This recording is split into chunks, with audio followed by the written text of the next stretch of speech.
আলহামদুলিল্লাহ রাব্বিল আলামিন ওয়াসসালাতু ওয়াসসালামু আলা নবিয়িনা মুহাম্মদ ওয়া আলিহি ওয়া সাহবিহি আজমাইন আম্মা বাদ। সম্মানিত ভাই বন্ধুগণ, আমরা সকলে একটা জিনিস জেনে থাকার কথা, সেটি হলো কোরআন এবং সুন্নাহ সাধারণত কোনো আমলই অধিক পরিমাণে করার ব্যাপারে আল্লাহ সুবহানাহু ওয়া তাআলা কোথাও আমাদেরকে নির্দেশ করেননি। নবী সাল্লাল্লাহু আলাইহি ওয়াসাল্লামও কোনো আমলই সাধারণত বেশি বেশি করার নির্দেশ খুব একটা করেননি। আমলের ক্ষেত্রে কোয়ান্টিটি চাইতে কোয়ালিটি বেশি কাম্য, এটা আমরা সবাই কম বেশ জানি। কিন্তু একটি আমলের ব্যাপারে কোরআন কারীম আল্লাহ সুবহানাহু ওয়া তাআলা বেশি পরিমাণে করার নির্দেশ করেছেন, সেটি হলো আল্লাহ তাআলার জিকির। ওয়াজকুরুল্লাহ যিকরান কাসীরা, তোমরা আল্লাহকে বেশি বেশি জিকির, আল্লাহর জিকিরটা বেশি পরিমাণে করো। প্রিয় বন্ধু, আল্লাহর জিকির বা দোয়া কোরআন এবং সুন্নাহ যত বর্ণিত হয়েছে সেটার পরিধি অনেক বিশাল। এত বেশি দোয়া, এত বেশি জিকির কোরআন এবং সুন্নাহ বর্ণিত হয়েছে যে তার সবগুলোকে আয়ত্ত করা খুব সহজ কোনো কাজ নয়। বিশ্ববিখ্যাত তাফসীরকারক আল্লামা ইবনে সাঈদী রাহমাতুল্লাহি আলাইহি তিনি বলেছেন যে আমি নবী সাল্লাল্লাহু আলাইহি সাল্লামের যত দোয়া হাদিসে বর্ণিত হয়েছে এবং কোরআনে যত আজকার জিকির বা দোয়া বর্ণিত হয়েছে, কোরআন এবং সুন্নাহর সমস্ত দোয়াগুলোকে আমি ঘেটে ঘুটে অনুসন্ধান করে যাচাই বাছাই করে সেখান থেকে 6টি দোয়া বের করেছি। এগুলো হলো জিস্ট। কোরআন সুন্নাতে যত দোয়া পড়তে বলা হয়েছে তার জিস্ট বা সার নির্যাস হলো এই 6টি দোয়া, এবং ঘুরে ফিরে বেশি বেশি এই দোয়াগুলো করতে বলা হয়েছে। আসুন আমরা জেনে নিই সেই সমস্ত দোয়া এবং সমস্ত জিকির যেগুলো কোরআন সুন্নাহ বর্ণিত হয়েছে তার নির্যাস হলো যে 6টি দোয়া, সেগুলো কি কি। তার প্রথম হলো নবী সাল্লাল্লাহু আলাইহি ওয়াসাল্লামের প্রতি বেশি বেশি দুরূদ পাঠ করা, সালাত এবং সালাম করা। সালাত এবং সালাম এটা এমন একটি আমল যে আমলের ব্যাপারে নবী সাল্লাল্লাহু আলাইহি ওয়াসাল্লাম আলাদা নির্দেশ করেছেন, আকসিরু আকসিরু আকসিরু, তোমরা বেশি পরিমাণ, যেমন জুমার দিন সম্পর্কে তিনি বলেছেন জুমার দিনে তোমরা আকসিরুস সালাত আলাইয়া, তোমরা এই দিনে আমার প্রতি বেশি বেশি দুরূদ পাঠ করো। প্রিয় বন্ধু, দুরূদ যে যত বেশি পাঠ করবে আল্লাহর রহমতের ভাগীদার সে তত বেশি হবে। আপনি সারাদিন যত বেশি দুরূদ পাঠ করবেন, সন্ধ্যার সময় বা রাতে শুতে যাবার সময় তার একটা প্রভাব, তার একটা ফলাফল আপনার চিন্তায়, আপনার কর্মে, আপনার অনুভবে আপনি অনুভব করতে পারবেন যে আপনি সারাদিন দুরূদ বেশি পড়েছেন। আপনি যে দুরূদ বেশি পড়েছেন সেটা আপনি নিজেই অনুভব করতে পারবেন, তার নগদ ফলাফল আপনি দেখবেন।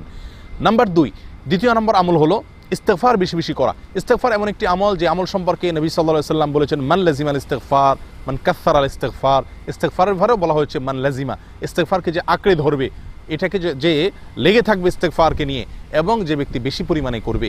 ইস্তেগফারের বহুবিধ উপকারের কথা আমরা সবাই কম বেশ জানি, উপকারিতার কথা। এর মাধ্যমে বড় বড় বিপদ আপদ দূর হয়, আল্লাহর গজব থেকে মানুষ বেঁচে থাকতে পারে। আল্লাহ তাআলা ইস্তেগফারের মাধ্যমে আদম আলাইহিস সালাতুসসালামকে, ইউনূস আলাইহিস সালাতুসসালামকে বিপদ থেকে রক্ষা করেছেন, এবং নবী সাল্লাল্লাহু আলাইহি ওয়াসাল্লাম বহু হাদিসে এ বিষয়ে উৎসাহ দিয়েছেন।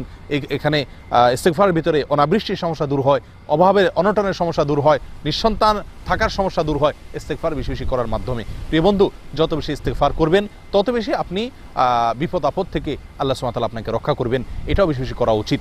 নাম্বার 3, ইয়াদাল জালালি ওয়াল ইকরাম। এটি এমন একটি আমল, এমন একটি দোয়া যে দোয়াটি, যে জিকিরটি সমাজ থেকে প্রায় বিলুপ্ত হয়ে গেছে। নবী সাল্লাল্লাহু আলাইহি ওয়াসাল্লাম মুসনাদে আহমদ এবং সুনানে তিরমিজির বিশুদ্ধ সূত্রে বর্ণিত হাদিসে বলেছেন আলিজু বি ইয়াদাল জালালি ওয়াল ইকরাম, তোমরা ইয়াদাল জালালি ওয়াল ইকরাম এই বাক্যটি, এই দোয়াটি, এই জিকিরটি বেশি বেশি পরিমাণে করো, অধিক পরিমাণে করো, এটাকে আঁকড়ে ধরো, এটা এই দোয়ার মাঝে লেগে থাকো। প্রিয় বন্ধু, এরকম দোয়া খুব কম আছে যেগুলোর পরে নবী সাল্লাল্লাহু আলাইহি ওয়াসাল্লাম এই ধরনের বাক্য বলেছেন। বেশি বেশি করার কথা, লেগে থাকার কথা। ইয়াজাল জালালি ওয়াল ইকরাম, এই দোয়াটি বলা বা এই দোয়াটি, এই জিকিরটি বলার প্রবণতা বা এর অভ্যাসই আমাদের মাঝে নেই বললেই চলে। এটি বিলুপ্ত আমলগুলোর মধ্যে থেকে একটি, ইয়াজাল জালালি ওয়াল ইকরাম, এই জিকির, এই দোয়াটি। প্রিয় বন্ধু, এ দোয়ার অর্থের মধ্যে অদ্ভুত এক দারুণ দিক এখানে রয়ে গেছে। ইয়াজাল জালাল, আল্লাহ সুবহানাহু ওয়া তাআলার নামের এই প্রথম অংশে জাল জালাল অর্থ হলো হে পূর্ণতার অধিকারী, হে সৌন্দর্যের অধিকারী, হে সকল কল্যাণের অধিকারী, বড়ত্বের অধিকারী, মাহাত্ম্যের অধিকারী। আর ওয়াল ইকরাম মানে হলো হে দাতা, হে দানশীল, আপনি দেওয়ার ক্ষমতা আপনি রাখেন কেবলমাত্র। প্রিয় বন্ধু, একাধারে আপনি ইয়াজাল জালালি ওয়াল ইকরাম বলে আল্লাহ তাআলাকে যখন ডাকছেন, কেমন যেন আপনি আল্লাহ তাআলাকে একই সঙ্গে প্রশংসা করছেন, আবার আল্লাহ সুবহানাহু ওয়া তাআলার কাছে আপনি চাইছেন তাকে দাতা বলে। তিনি জানেন আপনার কি প্রয়োজন। অতএব এই বাক্যটিও সারা দিনে রাতে বেশি বেশি পড়া উচিত।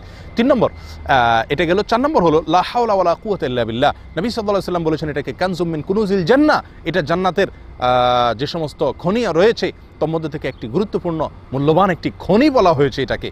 লা হাওলা ওয়ালা কুওয়াতা ইল্লা বিল্লাহকে নবী সাল্লাল্লাহু আলাইহি ওয়াসাল্লাম সাহাবীদেরকে বারবার, বহু সাহাবীকে ওসিয়ত করেছেন এই দোয়াটি পাঠ করার জন্য, লা হাওলা ওয়ালা কুওয়াতা ইল্লা বিল্লাহ। এই দোয়াটি আপনি যত বেশি পড়বেন ইনশাআল্লাহ বিইذনিল্লাহ তার ফলাফল আপনি নগদে দেখতে পারবেন। আল্লাহর রহমত, আল্লাহর করুণা, আল্লাহর পরিকল্পনা আপনার জন্য কি সুন্দর রয়েছে তাতে আপনি সারপ্রাইজ অনুভব করবেন। প্রিয় বন্ধু, যদি এই লা হাওলা ওয়ালা কুওয়াতা ইল্লা বিল্লাহ আমলটি বেশি বেশি করেন। 5 নম্বর হলো নবী সাল্লাল্লাহু আলাইহি সাল্লামের শেখানো বাতানো আরেকটি দোয়া, যেটি ইউনূস আলাইহিস সালামের দোয়া ছিল, যেটি কোরআনে আল্লাহ তাআলা বর্ণনা করেছেন, লা ইলাহা ইল্লা আনতা সুবহানাকা ইন্নী কুনতু মিনাজ জালিমিন। এটি আল্লাহর কাছে অত্যন্ত প্রিয়, অত্যন্ত পছন্দনীয় একটি দোয়া। আল্লাহ সুবহানাহু ওয়া তাআলা ওয়াদা করেছেন যে এই দোয়ার মাধ্যমে আমি আমার নবী ইউনূসকে যেরকম বিপদ থেকে রক্ষা করেছি, ওয়া কাযালিকা নুনজিল মুমিনিন, একইভাবে ঈমানদারদেরকেও আমি নাজাত দেব, মুক্তি দেব, রেহাই দেব এই দোয়ার মাধ্যমে। প্রিয় বন্ধু, নবী সাল্লাল্লাহু আলাইহি সাল্লামও আমাদেরকে উৎসাহ দিয়েছেন এই দোয়া পাঠের জন্য।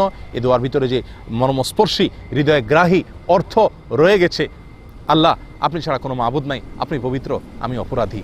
আল্লাহ তোমার সুবহানাহু ওয়া তাআলার কাছে সারেন্ডার করার মাধ্যমে আল্লাহ তাআলাকে সবচেয়ে বেশি খুশি করা যায়। প্রিয় বন্ধু, অতএব এই লা ইলাহা ইল্লা আনতা সুবহানাকা ইন্নী কুনতু মিনাজ জালিমিন, যেটি ইউনূস আলাইহিস সালামের দোয়া, এটা বেশি বেশি পড়ব, সুখ শান্তি বেশি আসবে, বিপদ আপদ কম আসবে ইনশাআল্লাহ। 6 নম্বর যে দোয়াটি, সেটি হলো সুবহানাল্লাহি ওয়ালহামদুলিল্লাহি ওয়া লা ইলাহা ইল্লাল্লাহু আল্লাহু আকবার। এই দোয়াটি বহু জায়গায় বর্ণিত হয়েছে। সকালে সন্ধ্যায় 5 ওয়াক্ত সালাতের পরে শুইতে যাবার সময় 33, 33, 34 আল্লাহ 100 বার বিভিন্নভাবে এই জিকিরের কথা বর্ণিত হয়েছে। অতএব এটাকেও আঁকড়ে ধরি। প্রিয় বন্ধু, 6টি আমল, 6টি জিকির, কোরআন সুন্নাতে ঘুরে ফিরে যত দোয়া, যত জিকিরের কথা বলা হয়েছে, তার সার নির্দেশ হলো 6টি। প্রথম, নবী সাল্লাল্লাহু আলাইহি ওয়াসাল্লামের ইস্তেগফার করা। দ্বিতীয়ত, বেশি বেশি প্রথম হলো নবী সাল্লাল্লাহু আলাইহি ওয়াসাল্লামের জন্য সালাত সালাম পেশ করা। 2 নম্বর হলো বেশি বেশি ইস্তেগফার করা। 3 নম্বর হলো ইয়াজুল জালালি ওয়াল ইকরাম, এই দোয়াটি, এই জিকিরটি বেশি বেশি করা, আল্লাহকে বেশি বেশি ডাকা এভাবে। নাম্বার 4 হলো লা হাওলা ওয়ালা কুওয়াতা ইল্লা বিল্লাহ, বেশি বেশি পড়া। নাম্বার 5 ইউনূস আলাইহিস সালামের দোয়া, লা ইলাহা ইল্লা আনতা সুবহানাকা ইন্নী কুনতু মিনাজ জালিমিন, এটা পড়া। এবং 6 নম্বর হলো সুবহানাল্লাহ ওয়ালহামদুলিল্লাহ ওয়া লা ইলাহা ইল্লাল্লাহ আল্লাহু আকবার, এই দোয়াগুলো পড়া। প্রিয় বন্ধু, এই 6টি আমলকে 24 ঘন্টার ভিতরে আমাদের কন্টিনিউ রুটিন আমল বানিয়ে নিই।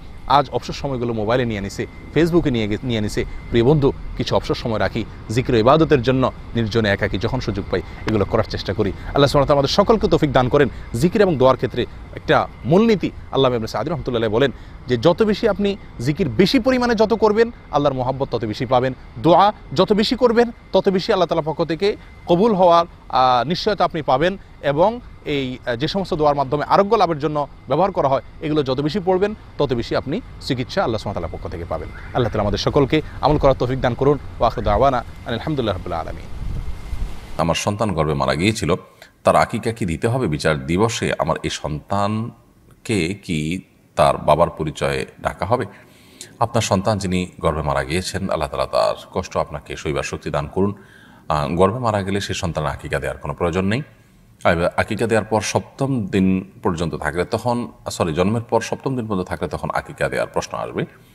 আর অবশ্যই কিয়ামত দিবসে তাকে তার বাবার সাথে সম্বন্ধ করে ডাকা হবে ইনশাআল্লাহ তাআলা। 6,000 টাকা কোরবানির জন্য রেখেছিলাম, কিন্তু ঋণের চাপে সে টাকা দিয়ে ঋণ আদায় করেছি, এখন টাকা নেই, আমাকে কি কোরবানি আদায় করতে হবে? না, আপনার জন্য কোরবানি করা আবশ্যক নয়। আপনি বরং ঋণ করে যদি কোরবানি করতে হয় এবং সেটাকে যদি আপনার আদায় করা আপনার জন্য টাফ হয়, তাহলে সেটা আপনার জন্য জরুরি নয়। কোরবানি করাটাকে আমরা প্রত্যেকটা মানুষ নিজের জন্য আবশ্যক করে ফেলেছি, অথচ এটি যদি কেউ আর্থিকভাবে দুর্বল থাকেন বা ঋণগ্রস্ত থাকেন, তার জন্য আবশ্যক হয় না।